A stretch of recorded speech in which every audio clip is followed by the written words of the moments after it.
గత ప్రభుత్వ హయాంలో లక్షలు వెచ్చించి ప్రతి గ్రామంలో నిర్మించిన క్రీడా ప్రాంగణాలు అస్తవ్యస్తంగా తయారవ్వడమే కాకుండా చెత్తా చెదారం పారబోసే కేంద్రాలుగా తయారవుతున్నాయి.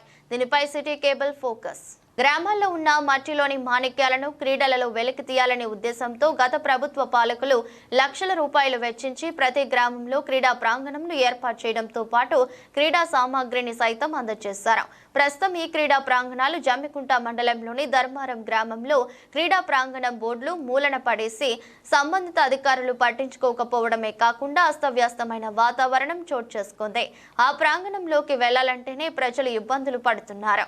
క్రీడా ప్రాంగణంలో పిచ్చి మొక్కలు మొలవడంతో పాటు చెత్తా చెదారాన్ని పారబోయడంతో అడ్డుకోవడానికి వీలు లేకుండా తయారైంది. క్రీడా ప్రాంగణాలు ఏర్పాటు చేసినప్పటి నుండి గ్రామంలోని ప్రజా ప్రతినిధులు అక్కడి క్రీడాకారులను ఉత్సాహపరచకుండా ఉండడంతో క్రీడలు ఆడడానికి క్రీడాకారులు ఆ మైదానికి వెళ్లలేకపోయారు. దీంతో క్రీడాకారులతో కలకలలాడాల్సిన క్రీడా మైదానాలు మందుబాబులకు అడ్డాలుగా మారుతూ బీరు సీసాలు, సిగరెట్ ప్యాకెట్లు దర్శనమిస్తున్నాయి. అదేవిధంగా ఇల్లంతకుంట మండలంలోని మర్రివానిపల్లి గ్రామ క్రీడా ప్రాంగణం డంపింగ్ యార్డ్ లక్షలాది రూపాయలు ఖర్చు పెట్టి గత ప్రభుత్వంలో ఏర్పాటు చేసినప్పటికీ మైదానంలో ఆడుకోవడానికి ఎవరు రాకపోవడంతో చెత్తా చెదారాన్ని పడడంతో అధ్వానంగా తయారైంది.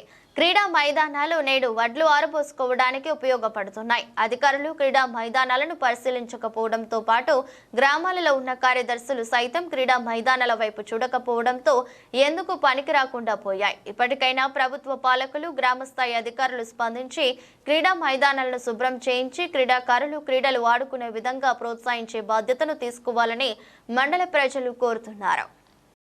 పర్యవేక్షణ లోపం జరుగుతుంది. ఆ పల్లెల్లో ఉన్నటువంటి యువతలో ఉన్నటువంటి క్రీడా నైపుణ్యాలను బయటికి తీయాలని చెప్పి ఒక్కొక్క ఊరికి 5 లక్షల చొప్పున క్రీడా ప్రాంగణాలతో పాటు పరికరాలు అన్నీ కూడా అందజేయడం జరిగింది.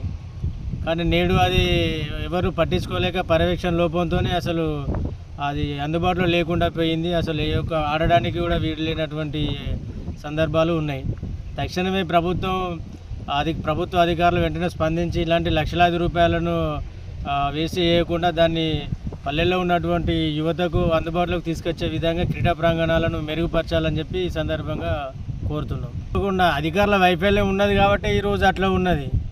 అధికారుల వైఫల్యం, గ్రామ స్థాయిలో సిబ్బంది వైఫల్యం ఉండబట్టుగా డంపింగ్ యార్డులుగా, లేకపోతే తర్వాత షెడ్డుల, తర్వాత వడ్లు పోసుకోవడానికి అన్నిటికీ కూడా వాడడం జరుగుతుంది. ఒక ఆట కోసం ఏర్పాటు చేసినటువంటి క్రీడా ప్రాంగణాలు క్రీడలకు తప్ప అన్నిటికీ ఉపయోగపడుతుంది. దీనిపై ప్రభుత్వ వైఫల్యం ఉన్నది, అధికారుల పర్యవేక్షణ లోపం ఉన్నది, అధికారుల వైఫల్యం కూడా ఉన్నది. బీఆర్ఎస్ ప్రభుత్వం ఎంతో ప్రతిష్టాత్మకంగా పల్లెల్లో ఉన్నటువంటి యువతను క్రీడా నైపుణ్యాలను బయటికి తీయాలని చెప్పి ప్రతి గ్రామానికి క్రీడా ప్రాంగణాలను ఏర్పాటు చేస్తూ పరికరాలను, క్రీడా సామాగ్రిని కూడా అందజేయడం జరిగింది. కానీ ఇప్పటి వరకు చూస్తే మనం ఉట్టి బోర్డులు వాతి ఎక్కడ ఆడో బోర్డు వాతిరు తప్ప గ్రామాల్లో ఉన్నటువంటి యువతకు ఎక్కడన్నా క్రీడా పరికరాలు ఇచ్చినటువంటి సందర్భం లేదు.